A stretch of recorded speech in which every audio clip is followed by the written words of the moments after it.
Il y a une reproduction ici de son bureau de Guernsey, qui est peut-être une part de sa personnalité ou de son exil que l'on connaît. On a déjà vu cette photo avec ce bureau qui est maintenu en état depuis maintenant plus d'un siècle.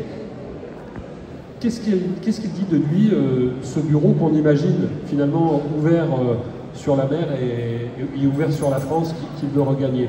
Est-ce que c'est ce que nous, on y met, ou est-ce que c'était vraiment dans cette perspective qu'il l'envisageait? Les deux. Les deux. Alors Victor Hugo, c'est quelqu'un qui construit son image. Il a absolument envie de passer à la postérité.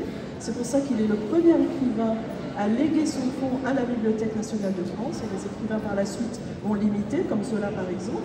Donc il va construire sa maison de Guernesey de manière à ce que ce soit une pièce de théâtre, sa maison de Guernesey. Donc on rentre, c'est tout sombre en bas, ça ressemble à Notre-Dame, on monte les étages et ça devient absolument fabuleux, c'est éclairé, c'est plein de lumière.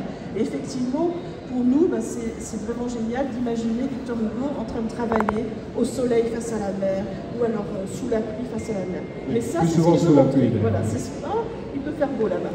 Alors c'est ce qu'il veut montrer. Mais il y a une deuxième facette de Victor Hugo qui est en fait quelqu'un qui ne donne pas toutes les clés de son inspiration et de son écriture. En fait, très peu de gens l'ont approché en fait dans son travail d'écriture. Donc il y a peut-être son petit-fils qui est un petit peu plus voir. Juliette, sa maîtresse forcément à certains moments, mais pour les autres personnes, la porte est fermée, il travaille de telle heure à telle heure et on ne saura pas comment il écrit. Précisément, il n'a pas donné toutes les clés de sa personnalité ou de ses méthodes de travail, il n'a pas donné non plus toutes les clés de son cœur, que ce soit à sa femme ou bien à Juliette Drouet, puisque vous évoquiez le théâtre tout à l'heure. Quelle est la part qui revient dans l'inspiration d'Hugo à Juliette Drouet? Alors elle est absolument indispensable, Juliette. En fait, Juliette va mourir 2 ans avant Victor Hugo. Elle l'a accompagnée pendant 50 ans. À partir du moment où Juliette Drouet meurt, et Victor Hugo n'écrit plus de choses nouvelles.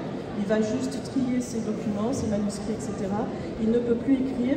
Et c'est une personne absolument fabuleuse, Juliette Drouet, une intelligence rare, qui lui écrit tous les jours, c'est lui qui l'exige, hein, donc qu'ils soient ensemble ou pas, elle lui écrit tous les jours, et elle va avoir un œil très affûté sur ses manuscrits, puisque c'est elle qui les copie tant qu'elle le peut, donc elle va les recopier. Elle est au travail, hein, c'est ce que j'essaie de montrer dans le livre, tout le monde est au travail, donc Juliette a de bons conseils, et par exemple c'est elle qui va lui dire, quand ils sont à Jersey et Guernesey, dis donc, tu avais commencé à écrire un livre qui s'appelait Les Misères, c'était vraiment bien, moi j'aimais bien Les Misères, pourquoi tu ne continues pas?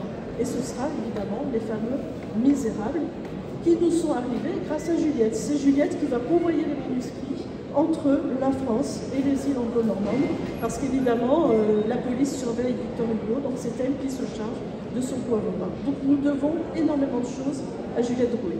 Et je vous renvoie, si l'histoire de Juliette Drouet vous intéresse, à la biographie qui a été écrite par Florence Nogrette il y a peut-être 2 ans de cela maintenant, qui nous avait rendu visite ici à Nîmes. C'est chez Flammarion, je dis ça de mémoire, je renvoie à cette... Et elle se consacre à l'édition des milliers de lettres entre Juliette et Victor. C'est écrit par Juliette, c'est un travail fabuleux qui nous en dit énormément.